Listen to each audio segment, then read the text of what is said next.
He lit my daughter's wheelchair ramp on fire, with gasoline, in broad daylight. And when the cops showed up, he screamed that disabled people weren't even allowed in our neighborhood. Let me back up a bit. I'm Tom Granger, single dad, work-from-home mechanic, and proud father of the toughest 12-year-old girl I've ever met, Ellie.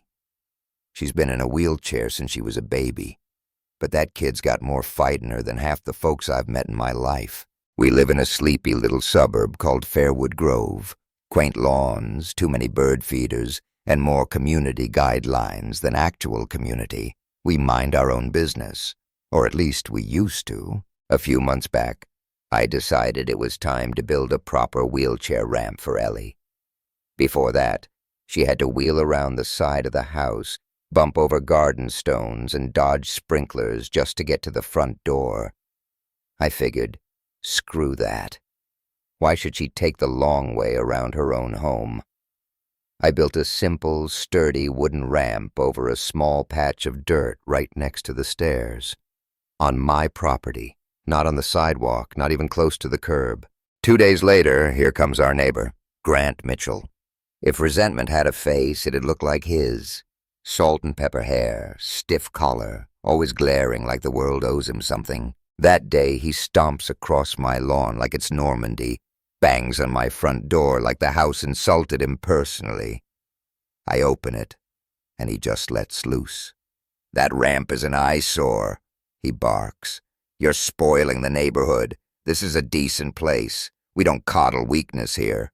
At first, I thought he was joking. Bad joke, sure, but still. Then he started in on Ellie, said she was going to be a parasite if I kept making life too easy for her. Now, I've got a temper. I try to keep it buried, especially with Ellie around. But when someone talks about your kid like that, says she doesn't belong in her own neighborhood, it lights something real dark inside. I told him to get off my property before I showed him how coddling works with a wrench. He doubled down, muttered something like, "She should live in one of those homes, away from people who actually contribute." I slammed the door in his face. Didn't want Ellie hearing more of that bile. She'd caught a bit of it, though. I could see it in her eyes later that night. I made a favorite dinner, tried to joke it off, but that kind of poison, it lingers. I figured that was it. We'd had our confrontation, he'd made his twisted little point, and we'd go back to cold nods and awkward silences. Next afternoon, I ran to the store. Just 20 minutes, tops. I come back and there's smoke curling from the front yard. I drop the groceries and sprint up. The wheelchair ramp. Charred. Blackened. Still warm. I ran inside yelling for Ellie. She was okay, thank God. She'd had her headphones on. Didn't even know what happened. I was shaking, man. First fear, then fury. My hands were fists before I even realized it. And I knew who did it. I didn't hesitate. I called the cops, filed the report, told them everything. I expected the usual. "Do you have proof? Could it have been an accident? Maybe a kid playing with fire?" But Grant Mitchell was dumber than I gave him credit for. When the police rolled up to his house, they found him, wait for it, dumping gasoline cans into his trash bins. Full-on cartoon villain mode. Not only that, the fire department and EMTs had come along to make sure the fire hadn't spread. One of the firefighters took one look at the ramp and said, "Yeah, this wasn't some accident. That's a direct pour and light job."